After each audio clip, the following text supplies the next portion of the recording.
Hello and welcome back. So, on today's episode, we are taking a look at this horse tiller, Troybilt variety.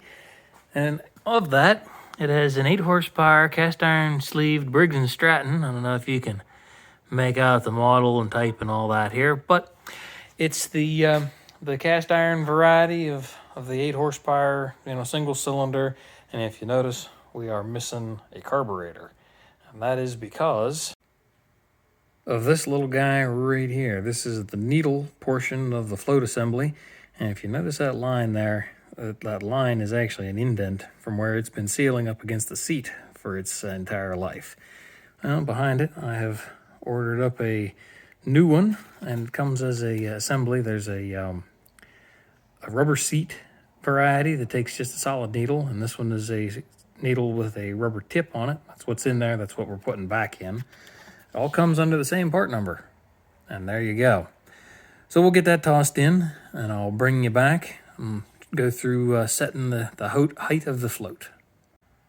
So with the needle removed, the little tang that you see here adjusts your float height. Obviously if you bend it in the upward direction here, that would set the float lower. Down would let the float come up higher before it stops the fuel.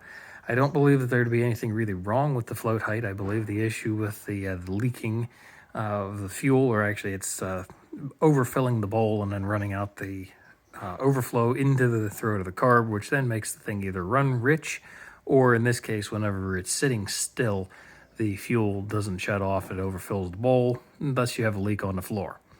So, that being said, we're going to put the new needle in. I'm going to verify the float height. That I believe these just get set level. There is a measurement from the body of the carburetor to the bottom of the float, but I'm going to basically set it to be level, equal across there. Should shut the fuel off just fine.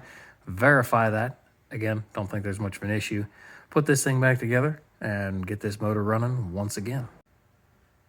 So I'm going to show this as the float height. I did not actually measure this. This is where it was set whenever I put the new needle in. And you can see it's up just a little bit on what I'm going to call the front, the non-needle side. I believe that to be correct, or close enough to correct for our application here. It's also very important to understand that, if you're in here cleaning stuff or replacing parts, make sure that the rest of the carburetor is very clean. I actually had this apart this past weekend, was hoping that just a simple carb clean was going to alleviate the problems. Ran this thing through the ultrasonic cleaner here. That did not alleviate the fuel drip issue, which I suspected. I did have the float out, and I would have replaced it then had I had a new needle in stock. I did not. Now I do. Now we're addressing that situation. Up next will be getting this thing reassembled and have that engine running. As I was going through putting this carburetor back together, noteworthy point here. This little hole down at the bottom of the nozzle, I believe this is called. That is very important and obviously very small and gets plugged up incredibly easily. So if you have a unit that doesn't want to run right, doesn't want to idle, this would be the first thing that I would check. These are easy to take out. Screwdriver, it's got a regular slot in it. You do want a screwdriver that fits the bore very tightly. I have made a couple, grind the taper end off of a suitable width screwdriver and basically make one that fits. Or Briggs & Stratton does sell a specific screwdriver for this application. Make sure that you can see through it. Make sure that all the holes are clear. Should be set to go.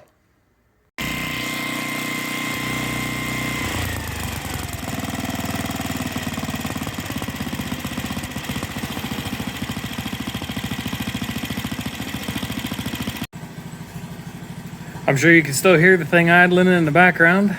Obviously we got it going, no fuel running everywhere. It's a good day. Thanks for watching. I'll be back in the next one.